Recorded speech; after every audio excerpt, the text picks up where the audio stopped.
Hey, Mitch here. Welcome to the channel. So, what has been humanity's greatest achievement? Lots of things jump to mind. The first one that jumped to my mind was the Great Pyramid of Giza. It took 27 years to build, thousands of people, and it stood for 3,900 years. That's a pretty incredible achievement. Then I guess the next thing that came to mind was the Apollo mission. That was of course, the 11-year project to put a man on the moon, and it took certainly thousands of people and billions of dollars, and it's an incredible achievement.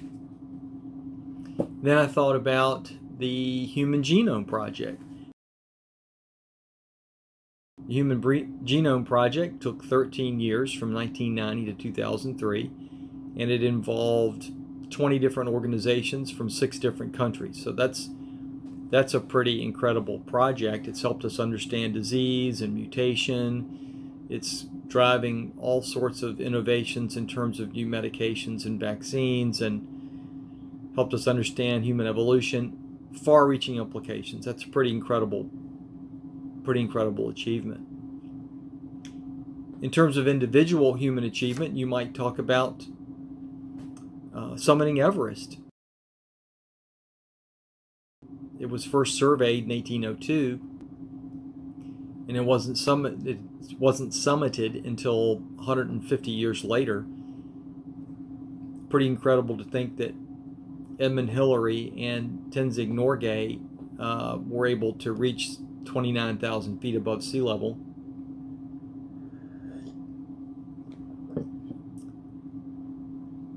But what are the far-reaching implications of summiting Everest? Unlike the Apollo moonshot, which a lot of great scientific advances were made in order to get there. So the products and innovations and so on, and whole new technologies came out of that project, as well as out of the Human Genome Project. But is climbing Everest really all that great of an achievement? Certainly as an individual achievement. How about computers? Certainly computers have been a pretty incredible project, starting with the Babbage difference engines of the 1820s. Those are pretty incredible machines, probably 100 years ahead of their time. Computers have been probably a 200-year-old project that's still ongoing, that has had incredible implications. And certainly the Human Genome Project and the Apollo moonshot wouldn't have been possible without computers. But in the end, I've decided that the greatest human achievement is something else entirely.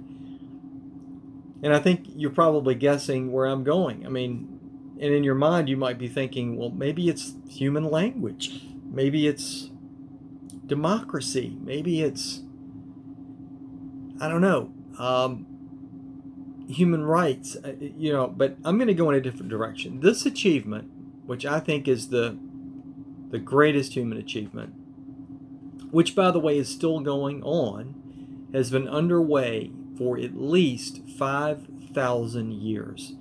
It has been a multi-generational, multicultural, collaborative project involving hundreds of thousands, if not millions of people from all over the world. And it's the Holy Bible.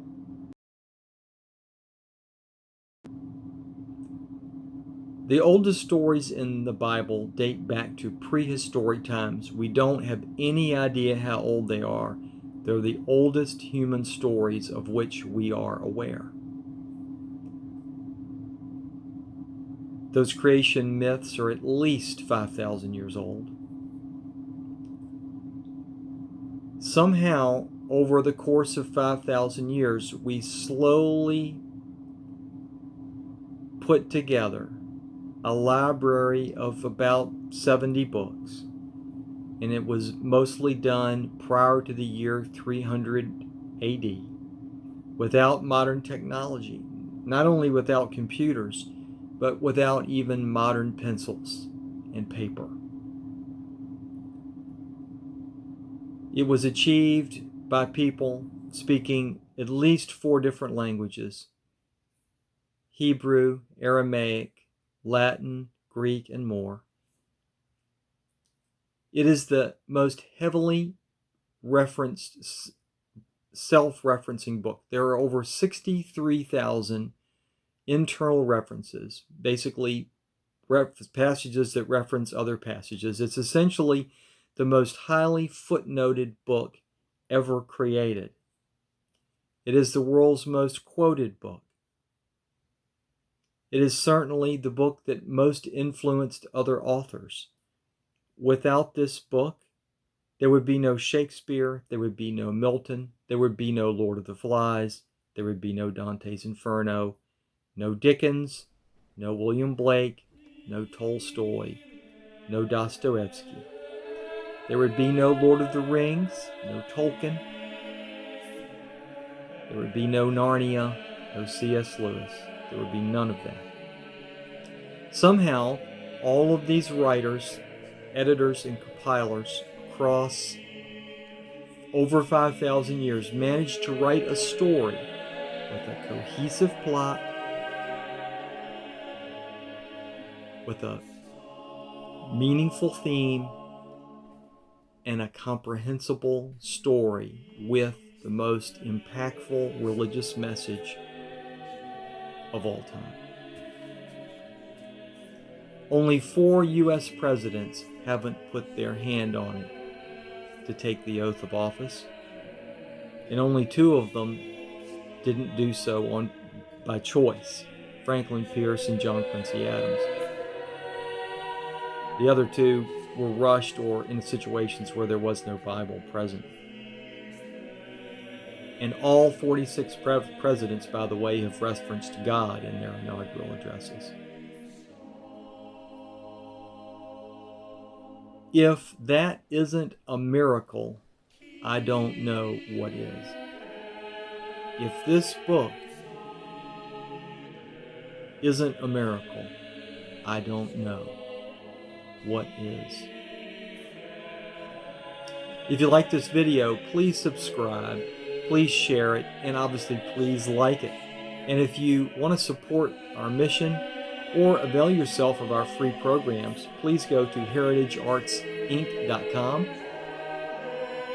We teach free online martial arts classes, free fitness classes, free outdoor skills classes, and every Sunday we post Holy Communion church services. So please go and visit.